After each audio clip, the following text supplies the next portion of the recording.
ሰላም እንደምን ቆያችሁ? መታመሜን ሰምታችሁ በጣም ብዙ ሰዎች እየተጨነቃችሁ ነው። መታመሜን የነገርኳችሁ እንድትጨነቁ ፈልጌ ሳይሆን እንድትጸልዩልኝ ስለሚፈልግ ነው። በርግጥ አዲስ ሚዲያ ኔትወርክ ጋር በነበረን ኢንተርቪው ቆይታ ጋዜጠኛው በድንገት ጠይቀኝ መታመሜን ነግራችኋለሁ። አሁንም ቢሆን ሁላችሁም በየእምነታችሁ እንድትጸልዩልኝ እፈልጋለሁ። ህመሙ የጀመረው አሁን አይደለም፣ ተላምደናል። ዛሬ 1 ዓመት ከ5 ወር አካባቢ የሚሆን ይመስለኛል። ያኔ ጎፋ በመሬት ናዳ ምክንያት ወገኖቻችን በሞቱ ጊዜ ለማገዝ እዛ ነበርኩኝ። እዛ ታመምኩ። ከዛ በኋላ ህመሙ በዛው ነው የቀጠለው። እስካሁን ባለው የህክምና ክትትል እያደረኩ ነው። ቀጣይ ያለው የህክምና ሁኔታ በቅርቡ ከሀገር ውጪ ሄጄ በቂ ህክምና አደርጋለሁ።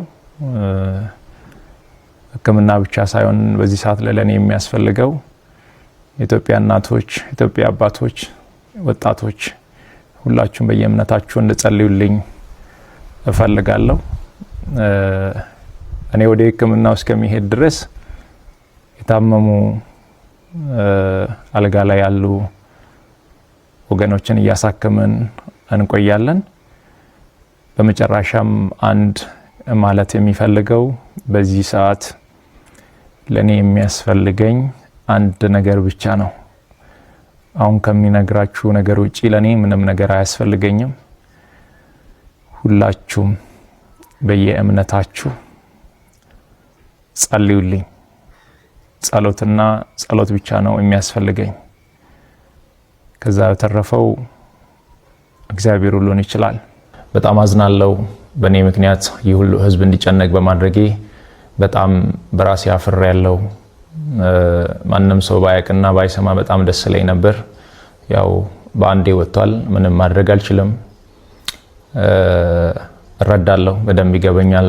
እንደ ወንድማችሁ አይታችሁኝ በጣም ስለምትወዱኝ እየተጨነቃችሁ እንደሆነ በደንብ ይገበኛል፣ እረዳለሁ።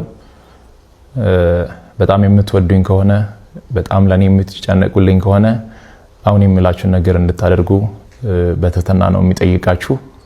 ለኔ በዚህ ሰዓት ምንም አይነት የገንዘብ እርዳታ ወይም ድጋፍ አያስፈልገኝም። ለኔ በዚህ ሰዓት የሚያስፈልገኝ አሁንም ደግሜ የምነግራችሁ የኢትዮጵያ እናቶች ጸሎት፣ የኢትዮጵያ አባቶች ጸሎት፣ የወጣቱ ጸሎት፣ ሁሉም በየእምነቱ እንዲጸልይልኝ፣ ሙስሊሞች ዱዓ እንዲያደርጉልኝ ብቻ ነው የሚፈልገው። ከዚህ ውጪ ግን ሌላ ነገር የሚሆን ከሆነ ሌላ ህመም እየታመምኩባችሁ እንደሆነ በደንብ እንድትረዱልኝ እፈልጋለሁ።